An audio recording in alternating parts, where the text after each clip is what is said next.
అందరికీ నమస్తే అండి. Good morning. ఈనాడు, ఆంధ్రజ్యోతి, సాక్షి, ఆంధ్రప్రభ 4 వార్తాపత్రికల్లో వచ్చిన వార్తలు, వాటిలో వాస్తవాలు, ఉద్దేశాలన్నీ కూడా మనం ఈ వీడియోలో డిస్కస్ చేద్దాం. సో విజయవాడ వరద కాస్త తగ్గుముఖం పడుతోంది. అక్కడక్కడ కూడా నీళ్లు తగ్గుతున్నాయి.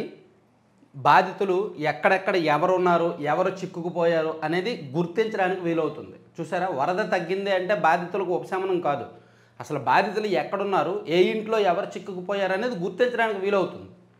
అలాగే సహాయక చర్యలు ఇన్నాళ్ళు ఏంటంటే ఒక రోడ్డు మీద ఇచ్చేవాళ్ళు. ఇప్పుడు ఒక మెయిన్ రోడ్డు ఉంటుంది, ఆ మెయిన్ రోడ్డుకు అటు ఇటు ఒక 10 వీధులు ఉండొచ్చు కాక, ఓన్లీ మెయిన్ రోడ్డు మీద సహాయం చేసేవాళ్ళు. ఆ ఫుడ్ కానీ, వాటర్ కానీ, పాల ప్యాకెట్లు కానీ. ఆ వరద బాధితులు ఎక్కడో చిక్కుంటూ వాళ్ళేమో నీళ్ళల్లో వచ్చేవాళ్ళు కాదు. అలా 70% మందికి సాయం అందేది కాదు.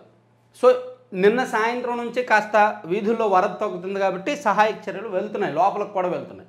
సో ఈ రోజు నుంచి ఒక 2-3 రోజుల పాటు అలా ఇళ్ళ దగ్గరకే సాయం వెళ్తుంది. అయితే సాధారణంగా ఇటువంటి మురుగునీరు, వరద నీరు 2-3 రోజుల పాటు ఇళ్ల ముందు నిల్వ ఉన్నప్పుడు, వీధుల్లో నిల్వ ఉన్నప్పుడు దానివలన విపరీతమైన దోమలు, కొన్ని పాములు కొట్టుకు రావచ్చు, తేళ్ళు, జర్రులు, ఈ బెడద ఎక్కువ ఉంటుంది. అలాగే viral fevers plus other infections, skin infections విపరీతంగా రావచ్చు, స్ప్రెడ్ అవ్వచ్చు. ఆ ప్రమాదం ఎక్కువ పొంచి ఉంది. దాదాపుగా ఒక 15 నుంచి 20 రోజుల పాటు ఈ వరద ప్రభావిత ప్రాంతాల్లో ఆరోగ్యం కొంచెం ఇబ్బందులు ఉంటాయి. కాబట్టి ఇప్పుడు ఎలాగైతే ఫుడ్, పాలు, నీళ్లు ఇస్తున్నారో నెక్స్ట్ ఒక 2 వారాల పాటు రెగ్యులర్గా అక్కడ మెడికల్ క్యాంప్స్ ఏర్పాటు చేసి ఫ్రీ మెడిసిన్ ఇవ్వడం మంచిది. మెడికల్ క్యాంప్స్ ఏర్పాటు చేయడం మంచిది. సో మన ఛానల్ సబ్స్క్రైబర్స్లో కొంతమంది వైద్యులు కూడా ఉన్నారు కదా, వాళ్ళు ఒకసారి ఆలోచించి మీ హాస్పిటల్స్ తరపున విజయవాడలో ఫ్రీ మెడికల్ క్యాంప్ ఏర్పాటు చేయండి. దానికి కావాల్సిన మెడిసిన్స్ ఏమైనా ఉంటే మన సబ్స్క్రైబర్స్ నాకు ఆల్రెడీ ఒక ఆయన మెసేజ్ చేశారు, 1 లక్ష రూపాయలు ఇస్తానండి, మీ ద్వారా ఏమైనా మీరు సాయం చేయండి అని. సో మెడిసిన్స్ ప్రొవైడ్ చేస్తాను.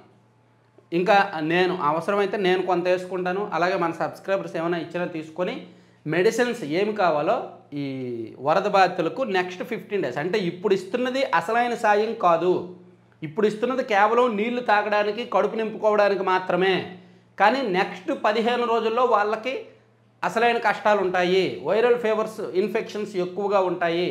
కాబట్టి మెడికల్ క్యాంప్స్ పెట్టండి. ఏమైనా మెడిసిన్స్ కావాలి అంటే మాత్రం నా వాట్సాప్ నెంబర్ ఉంది కదా, నా వాట్సాప్ నెంబర్కి సంప్రదించండి, నేను ప్రొవైడ్ చేస్తాను. నా వాట్సాప్ నెంబర్ ఇస్తున్నాను, 7207071231. వరద బాధితులకి మెడిసిన్స్ తక్షణమే అంటే నేను కాదు, మెడికల్ క్యాంప్స్ పెట్టినప్పుడు అక్కడ మెడిసిన్స్ అందుబాటులో ఉంచడం నా బాధ్యత. అక్కడ వరకు నేను చెప్పగలను. దానికి మన సబ్స్క్రైబర్స్ హెల్ప్ కూడా నేను తీసుకుంటాను. ఎవరైనా హెల్ప్ చేయాలన్నా ఈ నెంబర్కి నాకు సంప్రదించండి, మెడిసిన్స్ మనం ఏర్పాటు చేద్దాం నెక్స్ట్ 15 డేస్. ఎవరైనా హెల్ప్ చేయాలన్నా సరే ఈ నెంబర్కి నాకు సంప్రదించండి. ఎవరికైనా హెల్ప్ కావాలన్నా నాకు మెసేజ్ చేయండి, జస్ట్ వాట్సాప్లో మెసేజ్ చేయండి. ఓన్లీ విజయవాడ వరద బాధితుల్లో ఎవరైనా మెడిసిన్స్ అత్యవసర ఎమర్జెన్సీ ఏమైనా కావాలంటే నాకు ఈ నెంబర్కి మెసేజ్ చేయండి. ఇమీడియట్గా విజయవాడలో ఉన్న మన సబ్స్క్రైబర్స్, మన టీంని నేను పంపిస్తాను. మన సబ్స్క్రైబర్స్ కొంతమంది సేఫ్ జోన్లో ఉన్నారు, వాళ్ళని పంపించి నేను మెడిసిన్ అందించే ఏర్పాట్లు అయితే చేస్తాను. సో అది. అలాగే వైద్యులు ఎవరున్నారో వాళ్ళు ఒకసారి ఆలోచించి మెడికల్ క్యాంప్స్ పెట్టడానికి అరేంజ్మెంట్స్ ఆలోచించి నాకు ఒకసారి మెసేజ్ చేయండి, మెడిసిన్స్ అవి నేను ఇస్తాను. సరే, అది పక్కన పెడితే 3వ రోజు ముంపులోనే మమ్మరంగా సహాయ కార్యక్రమాలు. సీఎం చంద్రబాబు మంత్రుల పర్యవేక్షణ. పునరావాస శిబిరాలకు వేల మంది, ఇల్లు ఖాళీ చేసి ఊళ్లకు పయనం. బుడమేరు ఉధృతి తగ్గిన వేడని వరద. విజయవాడ నగరం 3వ రోజు ముంపులోనే ఉంది. వరద తీవ్రత తగ్గిన కాలనీలు నీట మునిగే ఉన్నాయి. నిర్వాసితులు విద్యుత్తు, మంచినీరు లేక ఇబ్బంది పడుతున్నారు. వారికి సహాయ పునరావాస కార్యక్రమాలు ముమ్మరంగా సాగుతున్నాయి. ముఖ్యమంత్రి చంద్రబాబు, మంత్రులు, అధికారులు మంగళవారం సహాయ చర్యలు పర్యవేక్షించారు. ప్రభుత్వం, ఎన్జీఓలు, దాతలు ఉదార చాటుకుంటున్నా బాధితుల్లో చివరి వారికి చేరడం లేదు. అదే సమస్య, చివరి వారికి చేరడంలా. ఎక్కడైతే మెయిన్ రోడ్డు ఆ చుట్టుపక్కల ఉంటారో వాళ్ళకే వెళ్తున్నాయి. ప్రతిరోజు ఈ 3 రోజుల నుంచి అదే పరిస్థితి. సో ఇప్పుడు ఎమ్మెల్యేలతో పాటు, మంత్రులతో పాటు, సీఎం గారితో పాటు ఎమ్మెల్యేలు కూడా, కూటమి ఎమ్మెల్యేలు కూడా అక్కడ సహాయ కార్యక్రమాల్లో విస్తృతంగా పాల్గొంటున్నారన్నమాట.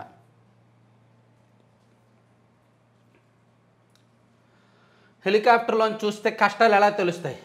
అందుకే పొక్లైన్పై వచ్చా. పాడైన వాహనాలకు బీమా ఇప్పించేలా చూస్తాం. సర్టిఫికేట్లన్నీ 15 రోజుల్లో అందిస్తాం. రేపు సాయంత్రానికల్లా తాగునీటి సరఫరా. విలేకరులతో ముఖ్యమంత్రి చంద్రబాబు. అధికారులు పని చేయకపోతే ఉపేక్షించేది లేదని హెచ్చరిక. 3 రోజులు పిల్లల ఆకలితో ఏడిస్తే పాలు బిస్కెట్ అయినా ఇవ్వలేక తల్లిదండ్రులు ఎంత ఇబ్బంది పడి ఉంటారు. వారి కోపం రాదా? అధికారులంతా మానవత్వంతో పనిచేయండి. ఇది పెత్తందారీ వ్యవస్థ కాదు.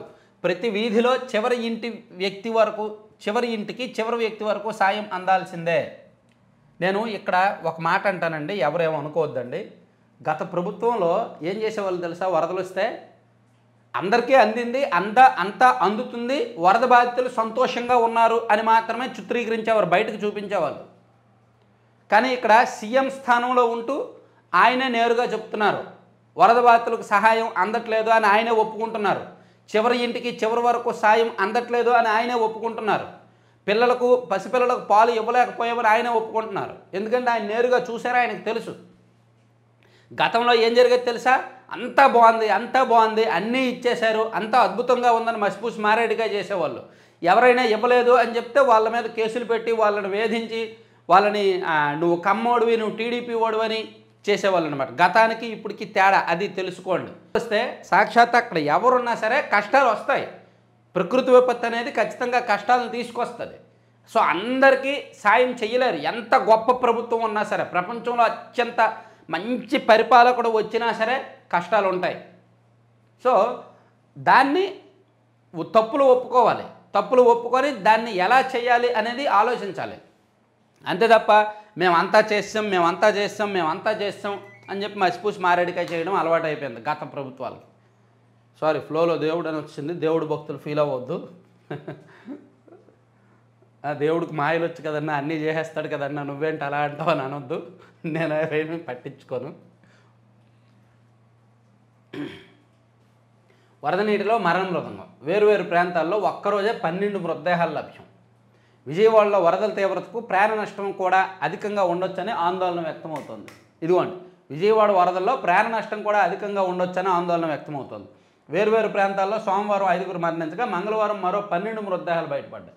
అజిత్ సింగ్ నగర్ నున్న ఇబ్రహీంపట్నం పరిధిలో బయటపడిన మృతదేహాలు ప్రభుత్వ ఆసుపత్రికి తరలించారు. ఇది ఒకటి మళ్ళీ ప్రమాదం. ఆ వరద నీటిలో ఎవరు చిక్కుకుపోయారో ఎవరు కొట్టుకుపోయారో తెలియదు. ఆ నీళ్లు తగ్గే కొద్దీ, ఉధృతి తగ్గుముఖం పట్టే కొద్దీ బాడీస్ బయటకు వస్తున్నాయంట. సో ఇది కూడా ప్రమాదమే. ఖచ్చితంగా వస్తాయి, బయటకు పడతాయి, ఇంకా బయటపడతాయి. తర్వాత ఆపత్కాలంలో సేవాహస్తం. వరద నీటిలో చిక్కుకున్న బాధితులకు అండగా స్వచ్ఛంద సంస్థలు, ప్రజలు ఆహార పంపిణీకి వందల సంఖ్యలో ముందుకు. రాజమహేంద్రవరంలో ఆహార పొట్లాలు సిద్ధం చేస్తున్న మహిళలు. అలాగే మన సబ్స్క్రైబర్ ఒక ఆయన నూజివీడులో, యాక్చువల్గా ఆయన పేరు ఏదో రామకృష్ణ, ఆయన హైదరాబాద్లో సాఫ్ట్వేర్ ఎంప్లాయీ, కానీ నూజివీడులో వాళ్ళ ఇంట్లో 1000 మందికి సరిపడా ఆహారం తయారు చేస్తున్నారు. నేను ఆయన నెంబరు ఫ్లోలో ఎటు వెళ్ళిపోయిందో తెలియదు. ఆయన నెంబర్ ఒకసారి తీసుకొని వీలైతే మన సబ్స్క్రైబర్స్ ఎవరైనా హెల్ప్ చేయాలంటే ఆయనకి చేసేలాగా నేను డైవర్ట్ చేస్తాను. నాకు వాట్సాప్ నెంబర్ ఉంది కదా, ఒకసారి మెసేజ్ చేయండి.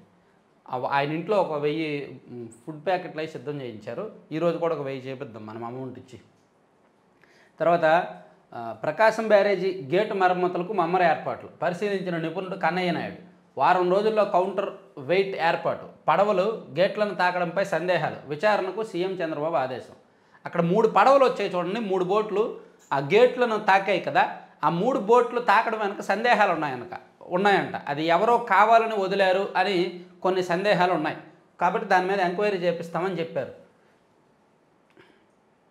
అలాగే రెక్కలు కట్టుకోవాలని ఆపద్బాంధవులు.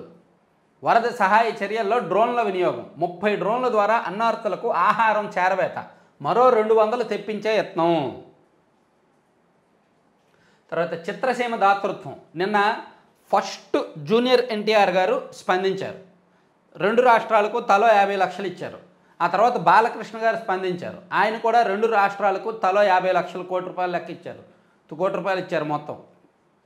అలాగే మహేష్ బాబు గారు స్పందించారు. ఆయన కూడా 2 రాష్ట్రాలకు తలో 50 లక్షలు. సో ముగ్గురు కూడా కోటి చొప్పున ఇచ్చినట్టు. వాళ్ళతో పాటు ఇంకా కొంతమంది సిద్ధు జొన్నలగడ్డ 30 లక్షలు, విశ్వక్సేను అండ్ కొంతమంది ప్రొడ్యూసర్లు, త్రివిక్రమ్ గారు, డైరెక్టర్ త్రివిక్రమ్ గారు అండ్ నాగవంశీ గారు, రాధాకృష్ణ గారు, ఇలా ఎవరు తోచినట్టు వాళ్ళు స్పందించారు. అలాగే సీఎంఆర్ఎఫ్కి వెయ్యాలనుకున్నా సరే వెయ్యండి. ఇదిగోండి సీఎంఆర్ఎఫ్ వరద సాయం విరాళాలకు ప్రత్యేక డెస్క్ అని సీఎంఆర్ఎఫ్ నెంబర్లో ఇచ్చారు. నేను కూడా మీకు ఇటువంటి డౌట్లు వస్తాయని నేను కూడా నిన్న ఒక వీడియో చేశాను, ఎలా సీఎంఆర్ఎఫ్ మనము ఇద్దామా అని. ఇదిగోండి సీఎంఆర్ఎఫ్ మనము ఇద్దామా అని చేశాను. ఇది ఎలా చేయాలో కూడా మీకు చూపించాను. ఈ వీడియోలో చివరిలో నేను కూడా కొంత ఇచ్చాను. వీలైతే ఈ వీడియో చూడండి. సీఎంఆర్ఎఫ్ డొనేషన్ ఎలా ఇవ్వచ్చు, దాన్ని ఎలా ఉపయోగిస్తారు అనేది చాలా క్లియర్గా చెప్పాను. వీలైతే అది చూడండి. సో అది తర్వాత దీప్తి కంచుమాత, కడు బేదరకం ఒకవైపు, మానసిక వైకల్యం ఒకవైపు, ఇల్లు తప్ప మరో ప్రపంచం తెలియదు ఆమెకి, కానీ పరుగు ఆమె జీవితాన్ని మార్చింది. సో ఇప్పుడు పారాలింపిక్స్లో నిజంగా పారాలింపిక్స్లో పథకాలు వచ్చిన వాళ్ళది ప్రతిదీ విజయ్ కాదే, ప్రతిదీ కూడా కన్నీటి కథే. ఎందుకంటే వాళ్ళు వికలాంగులు, ప్రత్యేక అవసరాలు గల వాళ్ళు. సో అటువంటి వాళ్ళు వెళ్ళి అక్కడ వరకు వెళ్ళి పథకాలు కొట్టడం అంటే వాళ్ళు ప్రతి ఒక్కరిని కదిపితే ఖచ్చితంగా మంచి స్టోరీస్ ఉంటాయి. వాళ్ళకు వైకల్యం ఎలా వచ్చింది, వచ్చిన తర్వాత ఎలా మారారనేది. తర్వాత ఆయుష్ ఆసుపత్రుల విరాళం 50 లక్షలు. విపత్తుల నివారణ నిధికి విజయవాడ ఆయుష్ ఆసుపత్రుల యాజమాన్యం 50 లక్షల విరాళం ప్రకటించింది. అమ్మో, ఆయుష్ ఆసుపత్రి పేరెత్తే నాకు భయం వేస్తుందండి. లోపలికి వెళ్తే గుంజేస్తారు డబ్బులు. గుంజిన డబ్బులే. ఆయుష్ ఒకటి, మణిపాల్ ఒకటి, అపోలో, తర్వాత యశోద, కేరు, ఈ హాస్పిటల్స్ 50 లక్షలు కాదు 50 కోట్లు ఇచ్చినా తక్కువే. అమ్మో, ఆ హాస్పిటల్స్ అంటేనే భయం వేస్తుంది మనకి. ఏమీ లేకుండానే వేస్తుంటారు. సో వాళ్ళు 50 కోట్లు ఇచ్చినా తక్కువే నా దృష్టిలో. ఆపత్కాలంలో సేవాహస్తం. వరదలో చిక్కుకున్న బాధితులకు అండగా స్వచ్ఛంద సంస్థలు, ప్రజలు. అలాగే నేను నిన్న కూడా చెప్పాను, ఇప్పుడు కూడా చెప్తున్నా, విజయవాడలోని ఇందిరాగాంధీ మున్సిపల్ స్టేడియం ఉంది కదా, అక్కడ వరద బాధితులు ఉన్నారు. ఆ దగ్గరలో ఉన్నవాళ్ళు వరద బాధితులకు ఏమైనా సాయం చేయాలి అంటే మున్సిపల్ స్టేడియం దగ్గరలో వరద బాధితులు ఎక్కువ మంది ఉన్నారంట, అక్కడికి వెళ్ళండి. ఫుడ్ కానీ, నీళ్లు కానీ, పాల ప్యాకెట్లు కానీ, లేదా దుస్తులు కానీ ఏమైనా ఇవ్వాలన్నా సరే అక్కడ వాళ్ళకి ఇవ్వండి. అక్కడ అవసరం ఉన్న వాళ్ళందరూ అక్కడ ఉన్నారు. రెక్కలు కట్టుకు వాలిన ఆపద్బాంధవులు, వరద సహాయం చర్యలు, డ్రోన్ల వినియోగం. గత ప్రభుత్వ నిర్లక్ష్యమే శాపం. అప్పుడు అన్నమయ్య ప్రాజెక్టు, ఇప్పుడు బుడమేరు. ఉప ముఖ్యమంత్రి పవన్ ధ్వజం. బాధితుల సహాయార్థం 1 కోటి విరాళం. గత ప్రభుత్వ నిర్లక్ష్యమే ప్రస్తుత సమస్యలకు కారణమని ఉప ముఖ్యమంత్రి పవన్ కళ్యాణ్ మండిపడ్డారు. బుడమేరు కాలువల నిర్వహణను పూర్తిగా విస్మరించడం వల్లే విజయవాడను వరద ముంచెత్తిందన్నారు. అన్నమయ్య ప్రాజెక్టు విషయంలోనూ గత ప్రభుత్వం ఇలాగే వ్యవహరించిందని, చిన్న ప్రాజెక్టుల్లో లాకులు కూడా రిపేర్లు చేయలేదని ధ్వజమెత్తారు. వరద బాధితుల సహాయార్థం 1 కోటి విరాళం ఇస్తున్నానని ముఖ్యమంత్రి చంద్రబాబును బుధవారం కలిసి చెక్కు అందజేస్తానని పవన్ కళ్యాణ్ ప్రకటించారు. కానీ ఆయన ఫీల్డ్లో దిగితే బాగుంటుంది, కానీ ఫీల్డ్లో దిగితే జనం వచ్చేస్తారని దిగట్లేదంట. గతంలో జగన్మోహన్ రెడ్డి గారు అదే చెప్పేవారు, నేను ఫీల్డ్కి వెళ్తే సహాయక చర్యలకు ఆటంకం, అందుకే నేను తప్పించుకున్నాను అనేవాళ్ళు. సరే, ఏదైనా ఎవరి ఆలోచన అలా ఉంటుంది. సో ఈనాడు ఇది పక్కన పెడితే సాక్షి చూద్దాం. సాక్షి అబద్ధాలైనా సరే చూడాలి, తప్పదు. చంద్రబాబు ఎవరిది పాపం, బుడమేరు వరదకు 32 మంది బలి, లెక్క తేలని మరణాలు మరెన్నో. సాక్షి గ్రౌండ్ రిపోర్టు. వరద నీటిలో కొట్టుకు వస్తున్న శవాలు. విజయవాడలో హృదయ విదారక దృశ్యాలు. చనిపోయిన వారి లెక్క చెప్పని సర్కార్. ఎలా లెక్కేస్తారండి? ఎలా లెక్కేస్తారు? వరద నీటిలో దిగి లెక్కేస్తారా? ఎక్కడ ఉంటాయో కనిపిస్తాయా? లెక్కలు బయటకు వస్తాయి. ఇప్పుడు వరద నీరు తగ్గిన తర్వాత బయటకు వస్తాయి లెక్కలన్నీ కూడా. ఏ ఇంటిలో ఎవరు చిక్కున్నారో, పీకల్లోతు నీటిలో లేదా ఫస్ట్ ఫ్లోర్ వరకు వచ్చిన నీటిలో, ఇల్లు కూడా మునిగిపోయిన నీటిలో ఎవరు చిక్కున్నారో బయటకు తెలియదు. నీళ్లు తగ్గే కొద్దీ, వరద తగ్గే కొద్దీ లెక్కలు బయటకు వస్తాయి. ఈనాడులో రాశారుగా 12 మంది అని, మీరు 32 మంది అని రాశారు. ఈనాడులో నిన్న 5గురు, ఈరోజు 12 మంది అని రాశారు. సో మీరు ఓవరాల్గా 32 మంది అని తేల్చారు. ప్రభుత్వం ఏమండి సహాయక చర్యలే అందలేదు అని ఒప్పుకున్నారు. అలాంటిది ఇది కూడా ఒప్పుకుంటారు. సో ఆకలి కేకలు. గత 3 రోజులుగా వరద గుప్పెట్లోనే తాగునీరు అందక ఆకలితో నకనక, రాత్రిళ్ళు చీకట్లో భయంగా శవాలను వదిలేసి నిస్సహాయంగా తెగించి బయటకు రావాల్సిందే. సర్కారు సాయం శూన్యం. పడవ ఎక్కాలంటే డబ్బులు ఇవ్వాల్సిందే. పాలు లేక చిన్నారులు, మందులు కరువై వృద్ధులు విలవెల. పలు కాలనీలకు ఇప్పటికీ అధికారులు వెళ్ళనబోయినం. సహాయ చర్యల్లో సర్కారు వైఫల్యంపై ప్రజా సంఘాల మండిపాటు. సో వరదలో మనం ఖచ్చితంగా రాజకీయం ఎత్తుక్కోవడం మనకు అలవాటు కాబట్టి, రాజకీయం చేయడం మనకు అలవాటు కాబట్టి, సాక్షికి సామాజిక బాధ్యత ఉందిగా. వీళ్ళు వెళ్ళొచ్చుగా, ఒక 10,000 ఆహార పొట్లాలు పట్టుకొని వెళ్ళొచ్చుగా. మీడియా అంటే సామాజిక బాధ్యత ఉంటుంది కదా, సోషల్ రెస్పాన్సిబిలిటీ ఉంటుందిగా మీడియా అంటే, జర్నలిజం అంటే. సో వీళ్ళు వెళ్ళొచ్చుగా, ఒక 1000 10,000 ఆహార పొట్లాలు పట్టుకొని వెళ్ళొచ్చుగా. ఇప్పుడు నేను వెళ్ళాను, నేను నిన్నగాక మొన్న వెళ్ళి చూసి అక్కడ వాళ్ళకి ఏం కావాలని తెలుసుకొని నిన్న సీఎంఆర్ఎఫ్ ద్వారా ఒక 10,000 నేను పంపించాను. నాకు సబ్స్క్రైబర్స్ ఒక 15,000 ప్లస్ నేను 10 యాడ్ చేసి 25,000 పంపించాను. మీ ఎదురుగానే చూశారు, 25,000 నేనే వేశాను. తర్వాత ఇంకా కొంత అమౌంట్ వెచ్చించి మెడిసిన్స్ ఏర్పాటు చేయడానికి నేను సిద్ధమవుతున్నాను. అది ₹1,00,000 అవని, 2 లక్షలు అవని, 3 లక్షలు అవని. మన సబ్స్క్రైబర్స్ కొంతమంది ఇస్తారు, నేను కొంత యాడ్ చేస్తాను. సో అట్లా మనం సమస్యలు గుర్తించి మనం పరిష్కరించాలి, వేరే వాళ్ళ మీద ఏడవడం కాదు. సో అక్కడ మెడిసిన్స్ అవసరమని నాకు అర్థమైంది, వైద్య శిబిరాలు ఏర్పాటు చేయడం అవసరమని నాకు అర్థమైంది. సో అలా చేస్తున్నాము. సో మీరు కూడా ఏమైనా చెయ్యండి. పాలనా వ్యవస్థ పూర్తిగా విఫలమైంది, అధికారుల మాట వినడం లేదు, ఏం చేయాలో తెలియడం లేదు. అకాల వర్షాలకు తోడు మానవ తప్పిదంతోనే విజయవాడకు ముప్పు. అందరికీ ఆహారం నీళ్లు అందించలేని పరిస్థితి. 3 రోజులుగా పిల్లలకు పాలు నీళ్లు ఇప్పించలేని దుస్థితి. ఇంకో రోజు సమయం ఇవ్వండి.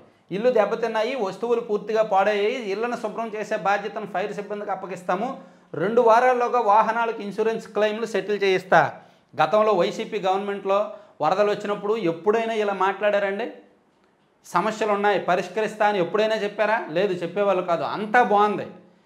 4 టమాటాలు, 4 బంగాళదుంపలు, 4 ఉల్లిపాయలు, 4 కోడిగుడ్లు ఇచ్చేయడం, అంతా బాగుందని వాళ్ళ చేత పొగిడించుకోవడం, వాళ్ళకి పేమెంట్లు ఇచ్చి పొగిడించుకోవడం. ఏమనంటే మళ్ళీ ఫీల్ అవుతారు, ఏడుస్తారు. ఎందుకు మమ్మల్ని అంటావు. ఇదిగో ఇలాంటి ఫేక్ ప్రచారాలు చేస్తారు. అమరావతిలో నీళ్లు. నేను వెళ్ళి అమరావతి చూసా, హైకోర్టుకు నీళ్ళు లేవు, హైకోర్టులో నీళ్ళు లేవు. నిన్నగాక మొన్న సాయంత్రం నేను అమరావతి వెళ్ళా, సెక్రటేరియట్ చూసా, ఈ సీడ్ యాక్సెస్ రోడ్డు మొత్తం తిరిగా, ఆ మెయిన్ రోడ్లు ఏవైతే ఉన్నాయో మొత్తం తిరిగాను. సెక్రటేరియట్లో నీళ్లు లేవు, హైకోర్టులో నీళ్లు లేవు. అయితే నిన్నగాక నేను మొన్న చూశాను కదా, అంతకు ముందు రోజు నీళ్ళు వచ్చాయి. ఎందుకు వచ్చాయంటే అక్కడ సమస్య ఏంటంటే డ్రైన్లు లేవు. డ్రైన్లు లేకపోవడం వలన రోడ్ల మీద పడుతున్న వర్షపు నీరంతా కూడా వెళ్ళిపోతుంది అన్నమాట లోపలికి. అందుకని అక్కడ సమస్య వచ్చింది. అంతే తప్ప ఇప్పుడు కావాలంటే ఎవరైనా దగ్గరలో వల్ల సీడీ యాక్సెస్ రోడ్డుకి వెళ్ళండి, రోడ్డు అద్భుతంగా ఉంది. సచివాలయం దగ్గర ఉన్న రోడ్లు కానీ అన్నీ బాగున్నాయి. సో వీళ్ళు రాసినంత ఎఫెక్ట్ అయితే ఏమీ లేదు. అమరావతి వరదావతే, బడాయి బాబు సాక్ష్యాలు ఇవిగో. ప్రభుత్వమే హైకోర్టుకు ఈ విషయం చెప్పింది. హైకోర్టుకు 2 రోజులు సెలవు ప్రకటించాలని కోరింది. మరి స్కూల్స్ కూడా సెలవు ఇచ్చారుగా. అలా అయితే స్కూల్స్ అన్నీ మునిగిపోయి సెలవులు ఇస్తారేంటి? ఇల్లు రాశారు, స్కూల్స్ కూడా 4 రోజుల నుంచి మొత్తం అన్ని చోట్ల సెలవులు ఇస్తున్నారు. ఎందుకు ఇస్తున్నారు? స్కూల్స్ మునిగిపోతాయని సెలవులు ఇవ్వట్లా, పిల్లలు రాకపోకలకు ఇబ్బంది అవుతుంది కాబట్టి సెలవులు ఇస్తున్నారు. ఇలాగే ఇక్కడే హైకోర్టులో కూడా ఏమైనా కేసులున్నా అక్కడ వాదులు ప్రతివాదులు రాలేరు కాబట్టి సెలవులు ఇస్తున్నారు. రాష్ట్రం మొత్తం వర్షాలు పడుతున్నాయి కాబట్టి అక్కడ వాదులు ప్రతివాదులు కేసులు వేసిన వాళ్ళు రివర్స్ చెప్పాల్సిన వాళ్ళు రాలేరు కాబట్టి సెలవులు ఇచ్చారు. మునిగిపోతుందని సెలవులు ఇవ్వాల. హైకోర్టు ఏం ములగదు, కావాలంటే అక్కడికి వెళ్ళి చూడండి. అదంతా కూడా ఎత్తైన ప్రాంతం ఉంది, అక్కడ పడిన వాటర్ అంతా కూడా రోడ్ల మీద నుంచి పక్కనున్న పొలాల్లోకి వెళ్ళిపోతుంది. వీళ్ళు వేసిన ఫోటో కూడా భవనాలు మునిగిపోతున్న ఫోటోలు కావు ఇవి, పక్కనున్న పొలాలు మునుగుతున్న ఫోటోలు. పొలాల్లో ఉన్న నీళ్ళు ఇవన్నీ కూడా రోడ్డు మీద నీరో భవనాల్లో నీరో అయితే అప్పుడు మనం నమ్మొచ్చు.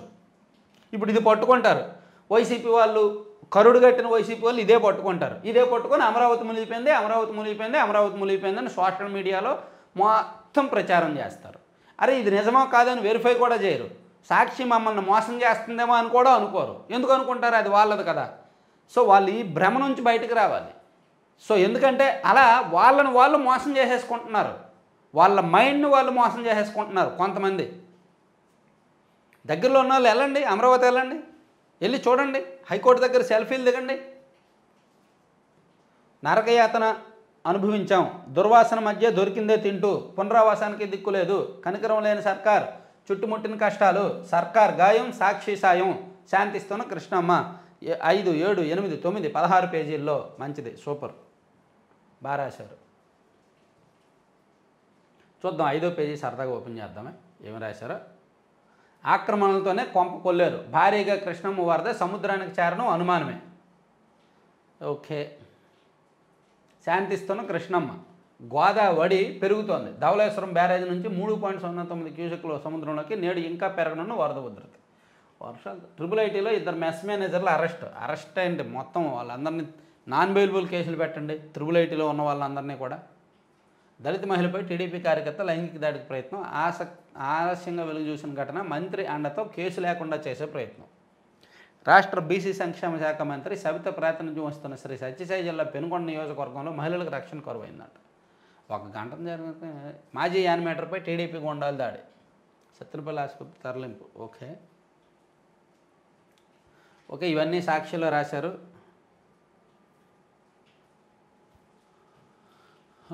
ఆంధ్రజ్యోతికి వెళ్దాం.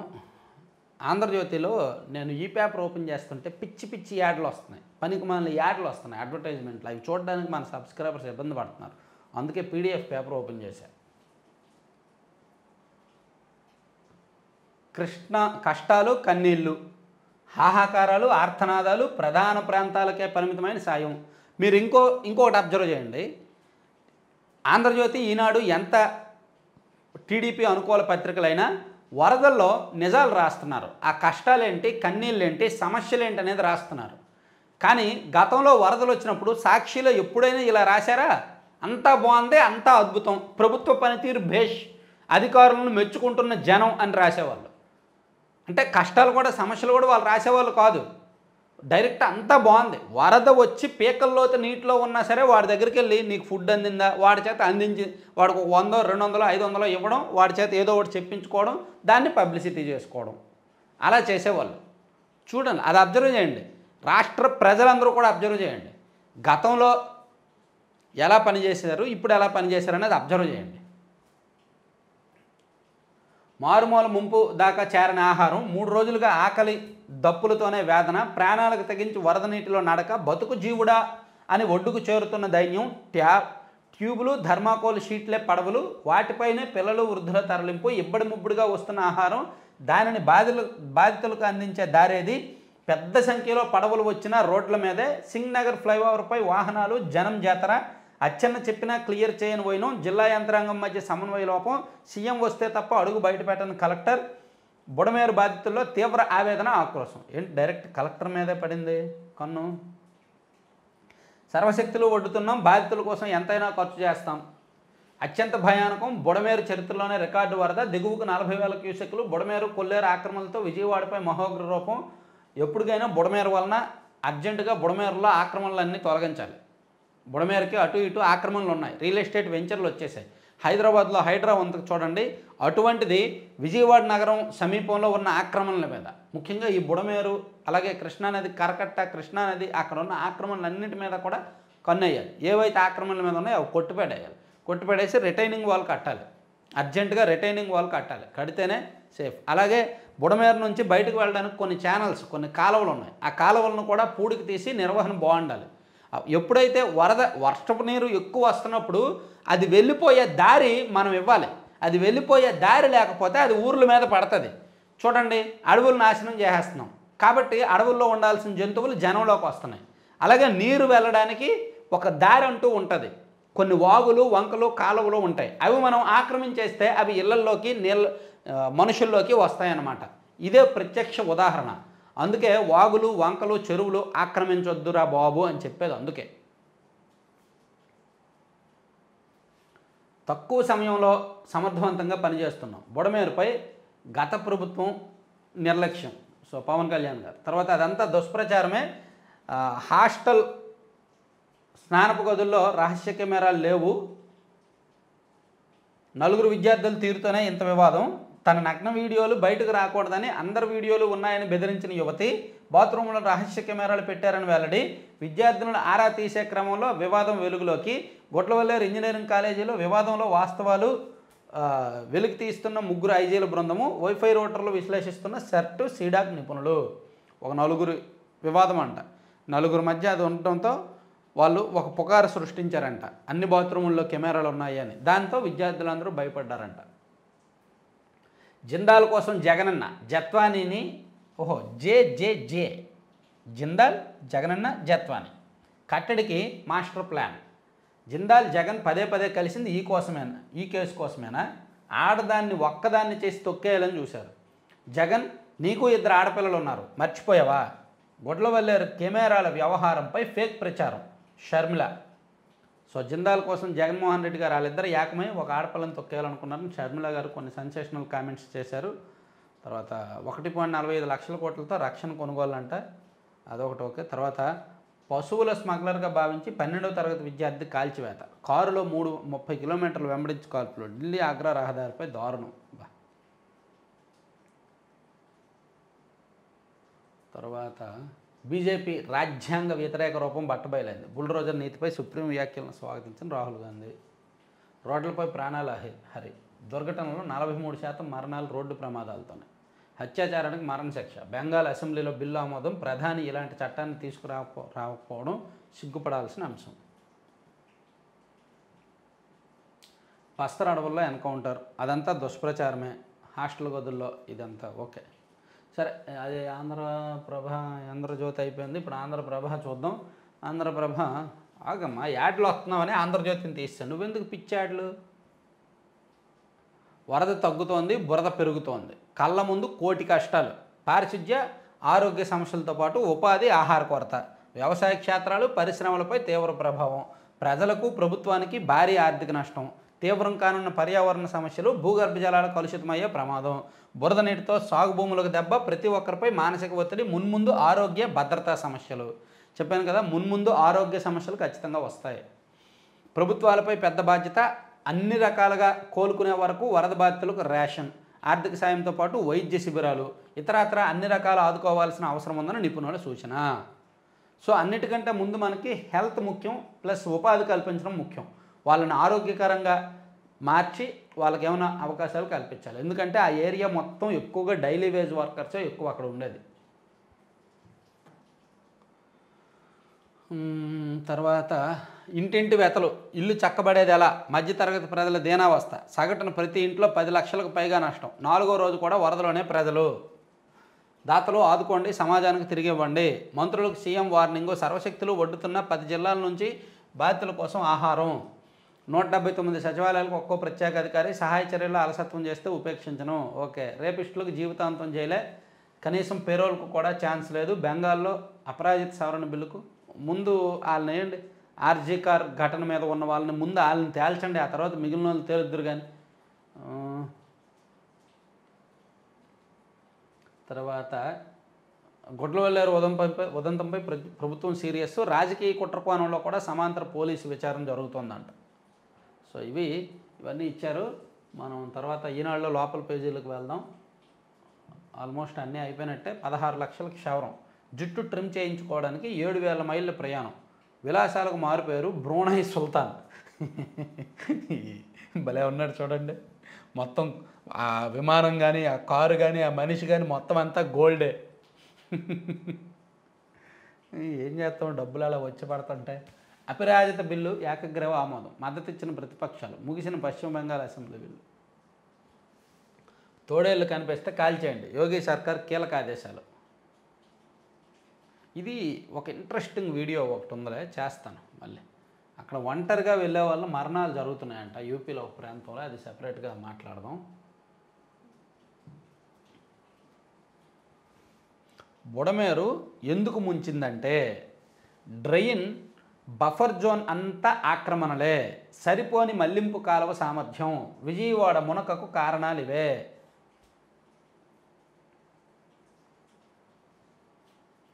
ప్రకాశం బ్యారేజ్ వద్ద తగ్గిన వరద, రెండో రోజు. సో ఇదంతా వరద వార్తలే. 5 నిమిషాలు షో చేశారు, ఒక్క ఆహార పొట్లమైనా ఇచ్చారా, జగన్పై చంద్రబాబు ధ్వజం, అన్నింటినీ అనుమానించాల్సిన పరిస్థితులు కనిపిస్తున్నారని వ్యాఖ్య.